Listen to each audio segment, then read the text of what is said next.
नमस्कार, आप देख रहे हैं हिंदुस्तान की समस्या और मैं हूं आपके साथ काव्या मिश्रा। आइए नजर डालते हैं खबर की ओर। एक खास मुलाकात में हिंदूवादी नेता राजू चंदेल ने जम्मू कश्मीर में हो रही टारगेट किलिंग पर बोलकर राजनीतिक गलियारों में भूचाल ला दिया। उन्होंने एक खास मुलाकात में बोलते हुए कहा कि लैंड माफिया, भू माफिया कश्मीरी पंडितों की सुपारी आतंकवादियों को देकर कश्मीरी पंडितों की हत्या करा रहे हैं और घाटी में आतंकवाद का माहौल पैदा कर रहे हैं। श्री चंदेल ने कहा कि आत्मसमर्पण किए हुए आतंकवादी राजनीति की शरण में घाटी के अंदर राजनीतिक पार्टियों में गहरी पकड़ बनाए हुए हैं और जबरदस्त सुरक्षा व्यवस्था लेकर घूम रहे हैं। सच्चे देशभक्त पंच सरपंच आतंकवादियों की गोलियों का शिकार हो रहे हैं तथा पूर्व आतंकवादी सुरक्षा के साए में मस्त हैं। नमस्कार, मैं प्रियंका भारद्वाज। आज हम एक खास मुलाकात करेंगे हिंदूवादी नेता राजू चंदेल जी से और जानेंगे उनसे कश्मीर के कुछ मुद्दे को लेके कुछ खास बातें। नमस्कार सर, आपका स्वागत है हमारे चैनल में। जी, आपके बहुत बहुत। सर, जैसे कि आप एक हिंदूवादी नेता है, उसके साथ साथ आप कश्मीर को संभालते हो, कश्मीर की भी आप काफी जाने माने हस्ती हो एक। तो सर, आजकल जो कश्मीर में, जम्मू कश्मीर में किलिंग का, टारगेट किलिंग का इस टाइम बहुत ज्यादा मामला चल रहा है। सर, उसकी वजह क्या है, क्यों ये सब चीजें चल रही है? देखिए, जहां तक टारगेट किलिंग का मामला है तो मैं आपको बता देना चाहता हूं कि इस टारगेट किलिंग पे जो आज आतंकवादियों को पहले पाकिस्तान टारगेट करता था अपने मंसूबों के लिए, आज कहीं ना कहीं वो लोग हैं जिन्होंने कश्मीरी पंडितों की जमीनों पे कब्जा किया हुआ है जबरन। वो नहीं चाहते कि वो सोने से भी ज्यादा की कीमत की जमीनें हैं उस पर कश्मीरी पंडित आकर के अपना अधिकार दोबारा स्थापित करें। आज वो इतनी कीमत की जमीन है, इतनी अधिक कीमत की, कि आज उन आतंकवादियों को हायर कर रहे हैं। पाकिस्तान क्या दे रहा है उन भाड़े के आतंकवादियों को? सिर्फ झूठी शानो शौकत दिखा करके एक उनको बहका रहा है कि तुम्हें जन्नत मिलेगा, जन्नत की हूरें मिलेंगी। कुछ नहीं, आज वो आतंकवादी समझ रहे हैं उनको कुछ नहीं मिलने वाला। सिर्फ जो जम्मू कश्मीर में हमारी भारतीय फौजियों की गोली मिलेगी, कोई जन्नत की हूरें नहीं मिलेंगी। तो आज वो पैसा कमाने के लिए, पैसों की खनक के पीछे वो आतंकवादी टारगेट किलिंग कर रहे हैं उन लोगों के कहने पे जो लोग कश्मीरी पंडितों की जमीनों पे काबिज और कब्जा करे बैठे हैं। ये टारगेट किलिंग जमीन के पीछे हो रही है कि कहीं कश्मीरी पंडित आकर के यहां बस ना जाए। आज अगर सपोज कीजिए 100 करोड़ 200 करोड़ की जमीन की कीमत है और आज उस आतंकवादी को जो कायर पाकिस्तान उन्हें कुछ नहीं देता और जो जमीन पर कब्जा करे बैठा है कश्मीर का वो गैंगस्टर भूमाफिया, वो उसको करोड़ 2 करोड़ रुपए भी देता है तो वो कितनों को, अनगिनत कश्मीरी पंडितों को मार देते हैं। आज जो है टारगेट किलिंग, ये उसी की वजह है कि एक कश्मीरी पंडित को मारते हैं तो 10 पहले से पहले अपनी जान की उन्हें परवाह होती है और वो वहां जाने से अपने आप को कतराते हैं। उसकी जो पीछे वजह है वो सबसे बड़ी ये वजह यही है। सर, मैं आपसे ये भी जानना चाहूंगी कि जो कश्मीरी पंडित है उनकी सर घर वापसी क्यों नहीं हो पा रही, उसके पीछे क्या वजह है कि उनकी घर वापसी नहीं हो पा रही है? देखिए, घर वापसी के लिए जो करके जो ये टारगेट किलिंग कराई है उसकी वजह से कहीं ना कहीं भय है। एक तो भय हो गया और दूसरा जो यहाँ जम्मू कश्मीर में प्रशासनिक अधिकारी बैठे हैं प्रियंका जी, उनकी कथनी और करने में फर्क है। आज मैं आपको बताता हूं कि जम्मू कश्मीर में सबसे ज्यादा सच्चे जो देशभक्त हैं, जमीन पे जो काम कर रहे हैं, जो नेता हैं, सोल्जर हैं, वो हमारे हैं पंच सरपंच। आज उनकी कितनी ही सिक्योरिटी की एप्लीकेशन अप्रूव पड़ी हुई हैं, उनको जान को खतरा है, ये सारी चीजें लिखी हुई हैं, लेकिन वो कागजों तक ही सीमित रह गई हैं।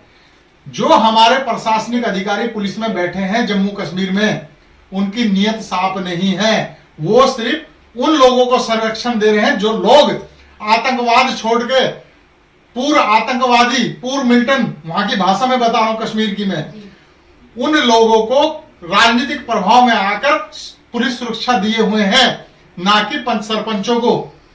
आज तक मुझे बताया जितने लोगों ने आतंकवाद छोड़ा है, आज राजनीति के भिन्न भिन्न दलों में वो घुसे बैठे हैं, बड़े बड़े तामझाम लेकर के, सिक्योरिटी लेके, एक हमला बता दें, ये जो प्रशासनिक पुलिस अधिकारी हैं हमारे जम्मू कश्मीर के, जो सच्चे देशभक्तों को, पंच सरपंचों को सुरक्षा नहीं दे रहे, एक जांच करा के बताएं कि कितने हमले हुए हैं उन पे।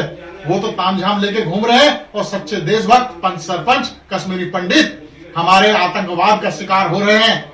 मैं कहता हूं कि लोकल पुलिस से तो कोई भी पैसे देकर सुरक्षा अपनी पुलिस वेरिफिकेशन करा देता है। सही मायने में इनकी, प्रियंका जी, पुलिस वेरिफिकेशन हमारी आईबी को करनी चाहिए, सीबीआई को, मिलिट्री इंटेलिजेंस से जांच होकर तब ये पार्टी के लोग उन लोगों को पार्टी में शामिल करें कि ये सही मायने में देश को नेता चला सकता है या नहीं।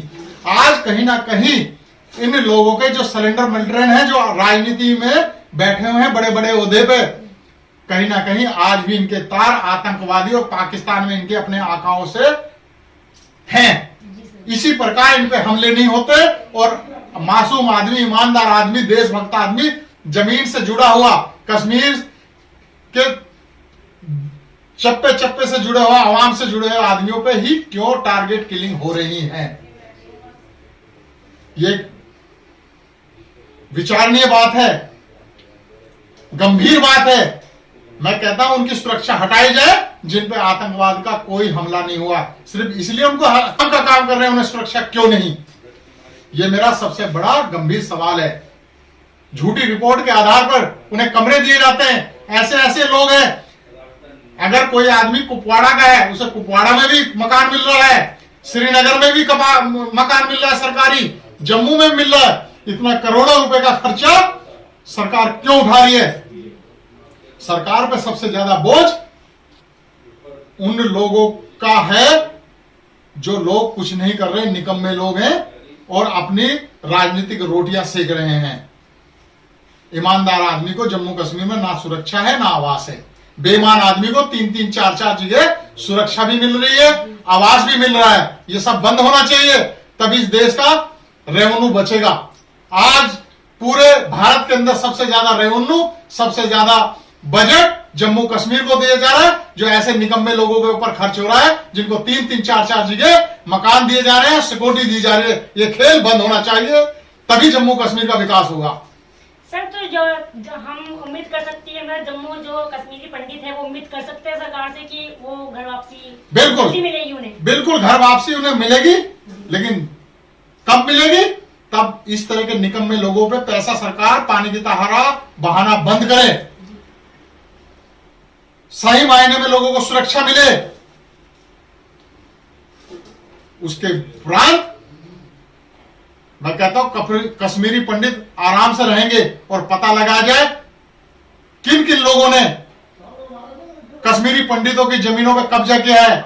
उनके कॉल टेस्ट किए जाएं कि कहां कहां उनकी बातें होती हैं। और ये पूर्व सिलेंडर मिलिट्री आतंकवादी है जो पार्टियों में बैठे हुए हैं, इनके कॉल टेस्ट होने चाहिए। दूध का दूध, पानी का पानी होगा। और ये कश्मीर हमारा गुलदस्ता है, जहां हिंदू मुस्लिम एकता के प्रतीक है, मिलकर लोग रहते हैं, पहले भी रहते थे, अब भी। लेकिन चंद लालची लोग, निकम्मे लोग जो आतंकवाद का सहारा लेके कश्मीरी पंडितों की टारगेट किलिंग करा रहे हैं, ये बंद होनी चाहिए। तो दोस्तों, जैसा कि आपने अभी सुना, हिंदूवादी नेता राजू चंदेल जी ने एक हिंदू लोगों के लिए, हिंदू और मुस्लिम लोगों के लिए एक बहुत ही अच्छी बात कही कि सबको कैसे साथ में मिलकर रहना चाहिए और हम कैसे इसे टारगेट किलिंग को कैसे खत्म कर सकते हैं और कैसे हमारे कश्मीरी पंडित घर वापसी कर सकते हैं, उसको किस तरह से सरकार को करेगी। तो मैं सभी कश्मीरी पंडित से भी कहना चाहूंगी कि आप सब धैर्य बनाए रखिए, बहुत जल्द आप सबकी वापसी होगी, हमारी सरकार में होगी। बस आप सबका साथ चाहिए और हिंदू मुस्लिम सब साथ में मिलकर अगर एकता से रहेंगे तो बहुत जल्दी सब कुछ जम्मू कश्मीर में ठीक हो जाएगा। दूसरी तरफ पुलिस प्रशासन कश्मीरी पंडितों, सच्चे देशभक्तों, पंच सरपंचों को सुरक्षा देने में नाकाम साबित है, जिसके कारण लगातार टारगेट किलिंग में हत्याएं हो रही हैं। इस खबर में बस इतना ही। मिलते हैं दूसरी खबर में हिंदुस्तान की समस्या के साथ।